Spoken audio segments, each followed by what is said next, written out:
দীৰ্ঘদিন ধৰি অসমত এটা আচলতে জ্বলন্ত সমস্যা, যি দানৱৰূপী যি চৰকাৰৰ এটা ব্যৱস্থা লৈছে স্মাৰ্ট মিটাৰ, তাৰ বিষয়ে আজি সংবাদমেল আয়োজন কৰিছোঁ। আপোনালোকে জানে যে যোৱা সময়ছোৱাত প্ৰায় এসপ্তাহ ধৰি সংবাদ মাধ্যম চৰকাৰ এটা কথাতে ব্যস্ত, এইটো হ'ল ট্ৰেডিঙৰ নামত চৰকাৰ ব্যস্ত। কিন্তু ইয়াৰ ফলত কি হৈছে, অসমৰ যিবোৰ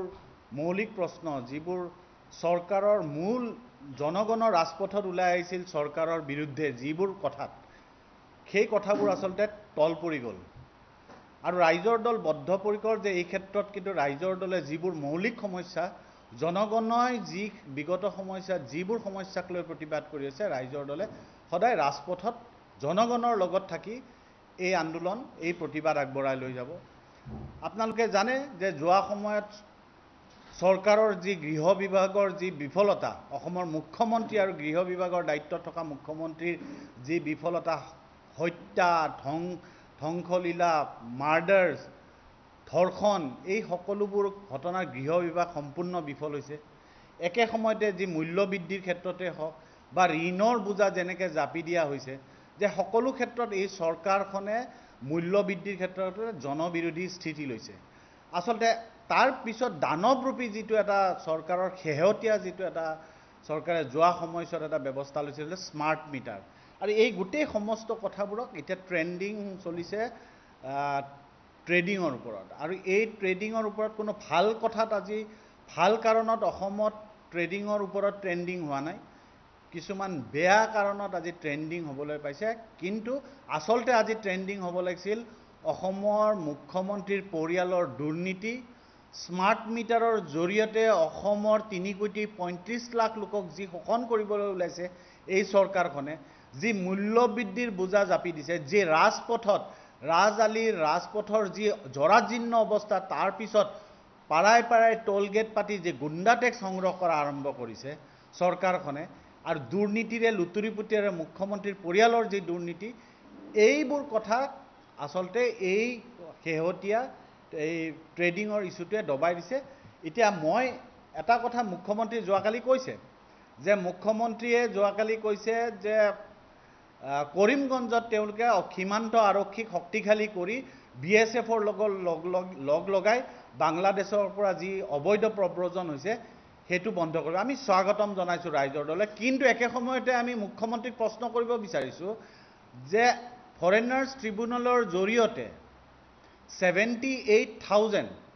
যি বিদেশী চিনাক্ত কৰা হ'ল, সেই বিদেশীক বিতৰণ কৰা হ'ল নে নাই? অসমৰ যিবোৰ মৌলিক প্ৰশ্ন, যিবোৰ 6 নং দফাই হওক, আজি 6 নং দফাৰ কথা মুখ্যমন্ত্ৰীয়ে কৈছে, কিন্তু গৃহ বিভাগে গঠন কৰি দিয়া যিখন দিল্লীৰ গৃহ বিভাগে, অমিত শ্বাহৰ গৃহ বিভাগে গঠন কৰি দিয়া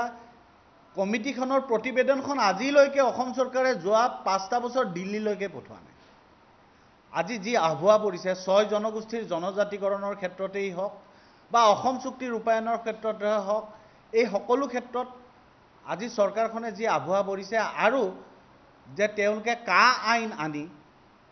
গোটেই বিদেশী সমস্যাটোক, NRCৰ প্ৰক্ৰিয়াটোক, 6 নং দফাই সকলো বস্তুকে এটা পৰস্পৰ বিৰোধী স্থিতি লৈছে।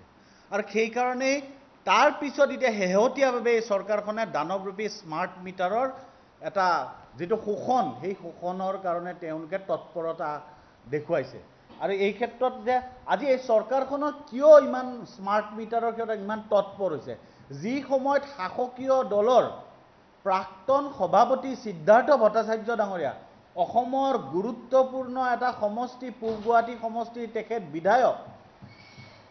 দ্বিতীয়বাৰৰ বাবে তেখেত বিধায়ক হৈছে, তেখেতে আজি এই স্মাৰ্ট মিটাৰৰ বিৰুদ্ধে মুকলি বিদ্ৰোহ কৰিছে। অসমৰ জনগণৰ কথা বাদ দিলোঁ, লাখ লাখ জনগণৰ ৰাজপথত ওলাই আহিছে, তেওঁলোকৰ কথা চৰকাৰখনে নুশুনে। কিন্তু আজি স্বয়ং বিজেপিৰ প্ৰাক্তন বিধায়ক, সভাপতি আৰু মন্ত্ৰী, প্ৰাক্তন মন্ত্ৰী, কেবিনেট মন্ত্ৰী, তেখেতে যে আজি বিদ্ৰোহ কৰিছে স্মাৰ্ট মিটাৰৰ বিৰুদ্ধে, আজি অসমৰ মুখ্যমন্ত্ৰীয়ে কি ক'ব এই বিষয়ে, সেই কথা আমি জানিব বিচাৰিছোঁ ৰাইজৰ দলে। আজি এটা কথা কওঁ যে স্মাৰ্ট মিটাৰৰ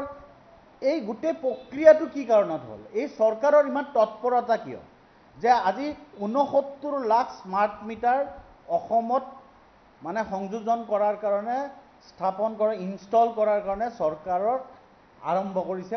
প্ৰক্ৰিয়া আৰম্ভ কৰিছে আৰু এই প্ৰক্ৰিয়াটোত সাধাৰণ ৰাইজৰ পৰা শাসকীয় দলৰ পক্ষৰ সকলোৱে ইয়াত প্ৰতিবাদ কৰিছে ৰাইজৰ মতামত অবিহনে ইতিমধ্যে কিন্তু 25 লাখ স্মাৰ্ট মিটাৰ সংযোজন কৰা হৈ গৈছে ইয়াৰ বাবে আদানীকে ধৰি কেইবাটাও কোম্পানীক স্মাৰ্ট মিটাৰ সংস্থাপনৰ ঠিকা দিয়া হৈছে